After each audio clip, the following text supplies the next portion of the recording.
సాగరుణ్ణి చేరేందుకు ఉరకలెత్తిన కృష్ణమ్మకు అడ్డుకోట పడింది. బీడు భూములన్నీ హరిత వనాలుగా మారాయి. దక్షిణాదిన ధాన్యాగారం వెలసింది. తెలుగోడి ఆకలి తీరుస్తున్న జలనిధికి నందికొండ వద్ద పునాది పడి నేటికి 60 ఏళ్ళు. ఇది నేటి మ్యాగజైన్ స్టోరీ. ఆధునిక దేవాలయం నాగార్జున సాగర్.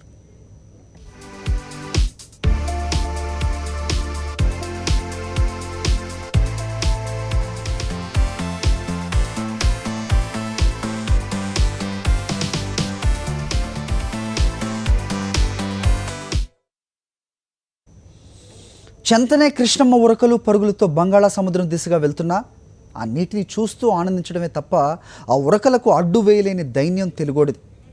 ఆకలి కేకలను నివారించేందుకు బీడు భూములను హరిత వనాలుగా మార్చేందుకు నాటి సర్కార్ నడుం కట్టింది. ఫలితంగా తెలుగింట అఖండ జల భాండారాగం వెలిసింది. తెలుగు నేల అన్నపూర్ణగా మారేందుకు వేసిన ఆ తొలి అడుగుకు నేటికి 60 ఏళ్లయింది.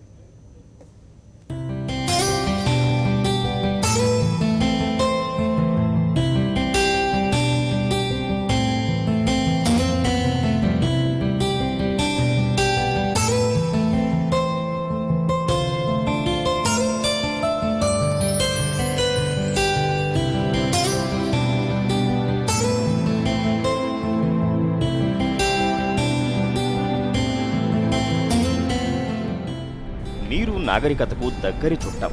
ఎక్కడెక్కడ నీటి వనరులు ఉన్నాయో అక్కడక్కడ నాగరికతలు వెలిశాయి. మరి చెంతనే పారుతున్న నీటిని ఒడిసిపట్టుకోకపోతే ఆ నీరంతా వృధాగా సముద్రంలోకి వెళితే నాగరికత ముందడుగు వెయ్యలేదు. అందుకే కృష్ణమ్మ ఉరకలకు పగ్గాలెయ్యాలనే ఆలోచన 100 ఏళ్ల క్రితమే పురుడు పోసుకుంది. 1903లో అప్పటి నైజాం సర్కారు తెలంగాణను సస్యశ్యామలం చేసేందుకు బ్రిటిష్ ఇంజనీర్లతో ప్రణాళికలను వేయించింది. సిద్ధేశ్వరం నుంచి పులిచింతల వరకు సర్వేలు జరిగాయి. కానీ అవేవీ కార్యరూపం దాల్చలేదు. మరోవైపు ఉమ్మడి మద్రాసు రాష్ట్రంలో కృష్ణానదిపై ఆనకట్టకు తెలుగువారు ఎన్ని ఆలోచనలు చేసినా వాటిని అమల్లోకి రాకుండా అడ్డుకునేవారే ఎక్కువగా ఉన్నారు. చివరకు ముత్యాల రాజా వాసిరెడ్డి రామగోపాలకృష్ణ మహేశ్వర ప్రసాద్ 55,000 ఎకరాలతో పాటు 55 మిలియన్ బ్రిటిష్ పౌండ్ల ధనాన్ని కృష్ణానదిపై ఆనకట్ట నిర్మాణం కోసం విరాళంగా ఇచ్చారు. నందికొండ వరకు సులభంగా వెళ్లేందుకు రహదారి నిర్మించడంతో ఖోస్లా కమిటీ స్థలాన్ని సందర్శించి పచ్చజెండా ఊపింది. నందికొండను ఎంపిక చేయడంలో నాటి ప్రముఖ ఇంజనీరు కెఎల్ రావు చేసిన కృషి అసామాన్యం.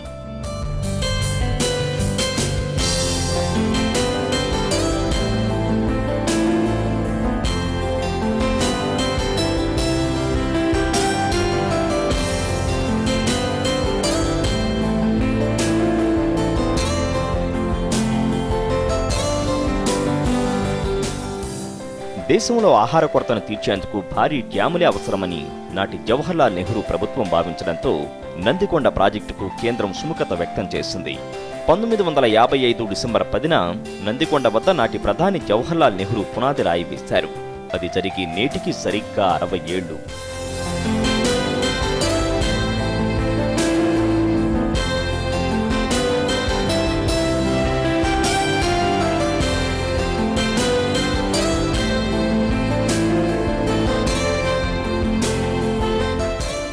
కానీ నిధుల, ఆధునిక సామాగ్రి, సిమెంటు కొరత, ఆధునిక సాంకేతిక పరిజ్ఞానం నాగార్జున సాగర్ నిర్మాణాన్ని ఇబ్బందుల పాల్చేసింది.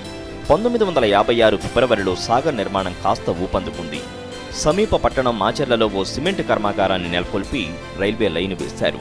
సుంకేసుల క్వారీల నుంచి రాళ్లను, రాయవరం వాగు, హాలియా నది నుంచి ఇసుకను సరఫరా చేశారు. నాగార్జున సాగర్ నిర్మాణంలో ఎంత లేదన్నా 50,000 నుండి 70,000 మంది కార్మికులు రేయింబవళ్లు శ్రమించారు. ఇంత పెద్ద ఎత్తున మానవ శక్తిని వినియోగించిన డ్యామ్ ఇదే కావడం విశేషం.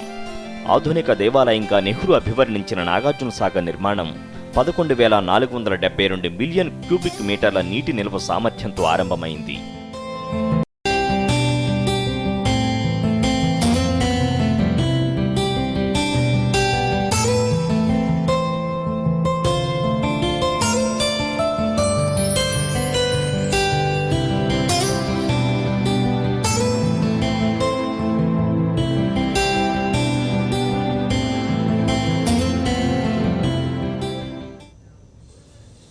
ప్రపంచంలో తక్కువ యంత్రశక్తి, ఎక్కువ కార్మిక శక్తి సాయంతో కట్టిన ప్రాజెక్ట్ నాగార్జున సాగర్. ఈ ఆధునిక దేవాలయ నిర్మాణంలో 50 నుంచి 70,000 మంది కార్మికులు నిర్విరామంగా శ్రమించారు. ఈ శ్రమ శక్తికి అద్దం పడుతూ రాముడు భీముడు సినిమాలో పెద్దగా సాంకేతిక పరిజ్ఞానం లేని రోజుల్లో కేవలం మానవ శక్తితో భారీ ప్రాజెక్ట్ నిర్మించడం అంటే పెద్ద సాహసానికి పూనుకున్నట్లే. కానీ అసాధ్యాన్ని సుసాధ్యం చేసింది నవభారతం. దేశంలో భారీ ప్రాజెక్టులకు నాంది పలికిన నాగార్జున సాగరం ఎప్పుడు పూర్తయింది, నీటిని పంట కాలువలకు ఎప్పుడు వదిలారో ఈ స్టోరీ చూస్తే తెలుస్తుంది.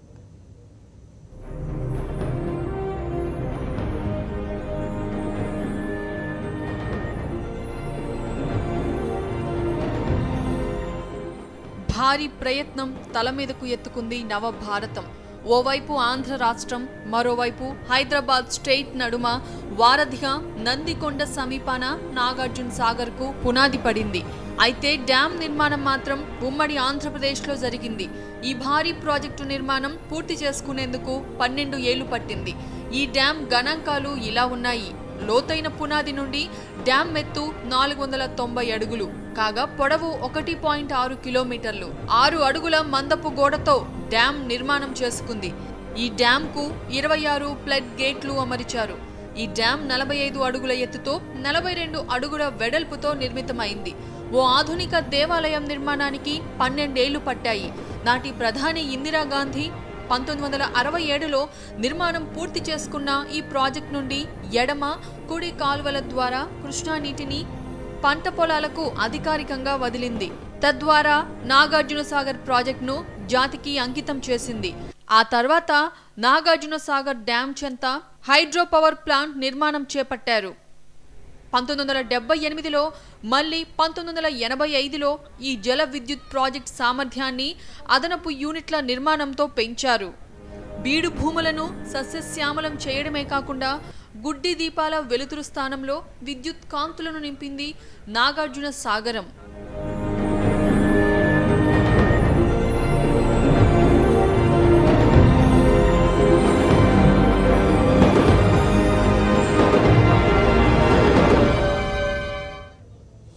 కృష్ణా జిల్లా జగ్గయ్యపేటకు చెందిన ముక్త్యాల రాజా కృషి కారణంగానే నాగార్జున సాగర్ ప్రాజెక్టు సాకారమైందని ఆ ఊరి ప్రజలు ఆనందంతో చెప్తున్నారు.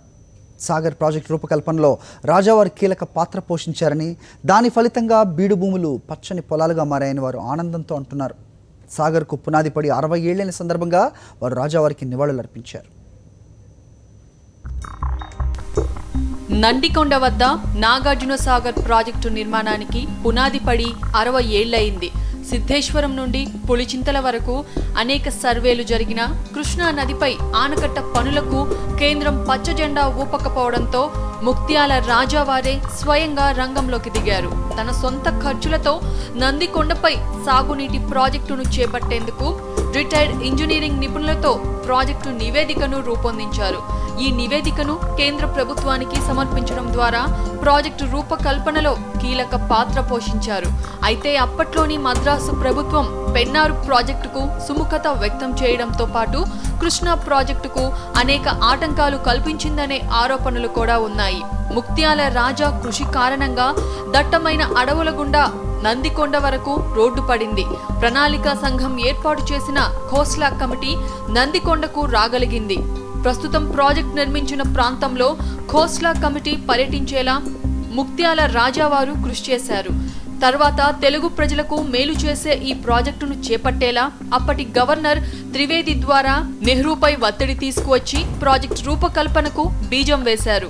ఈనాటికి ముక్త్యాలకు చెందిన ప్రజలు ఆయన చేసిన కృషిని కొనియాడుతూనే ఉన్నారని ముక్త్యాల గ్రామస్తులు చెబుతున్నారు.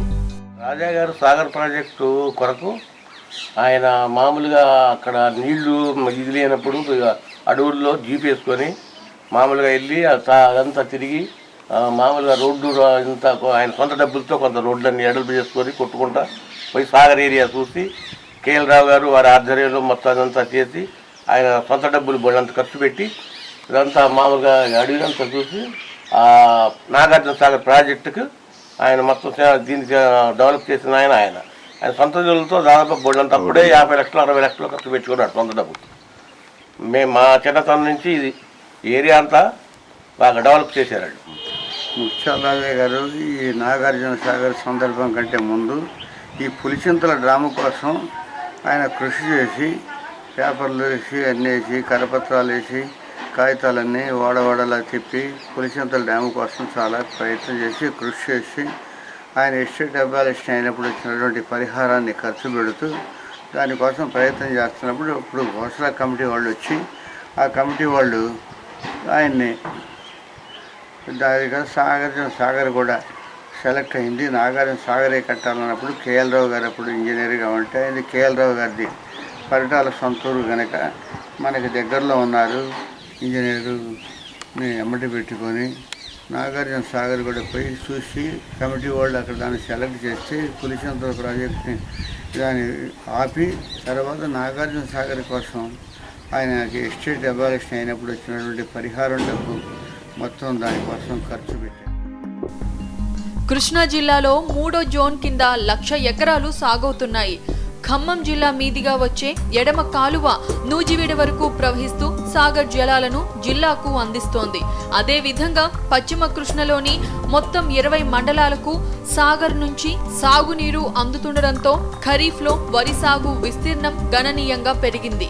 ఒకవైపు ప్రకాశం బ్యారేజీ ద్వారా తూర్పు కృష్ణాకు, మరోవైపు సాగర్ ఎడమ కాలువల ద్వారా పశ్చిమ కృష్ణకు కృష్ణానది జలాలు చేరువ అయ్యాయి. 60 ఏళ్లుగా పచ్చని పంట పొలాలతో రైతన్నల వెతలు తీరాయి. రాజాగారి నుంచే సాగర్ వచ్చింది. సాగర్కి ఎంతో కృషి చేసిండు రాజాగారు పోయినాక నీళ్లు అడిగండి అసలు అదివరకు రాజాగారు ఉన్న పుష్కలంగా నీళ్లు. పులిచింతల ప్రాజెక్టు గురించి కూడా ఆయనగా చేసింది. ఎక్కడ కూడా సాగర్ గురించి కూడా ఆయనే కదండి. కాలువ దూపించింది కూడా ఆయనే. రాజాగారు కాలువ వచ్చినాకనే పుష్కలంగా నీళ్ళంది. రాజాగారు పడిపోయింది నీళ్ళు అడిగండి. ఇక నాగార్జున సాగర్ నుంచి వచ్చే నీటితో ప్రకాశం బ్యారేజీ నిండుతుండటంతో కృష్ణా జిల్లాలో 8 లక్షల ఎకరాలు సస్యశ్యామలమైంది. ఈ ప్రాంతానికి నాగార్జున సాగర్ ప్రాజెక్ట్ వరప్రదాయనిగా రైతన్నలు కొనియాడుతున్నారు.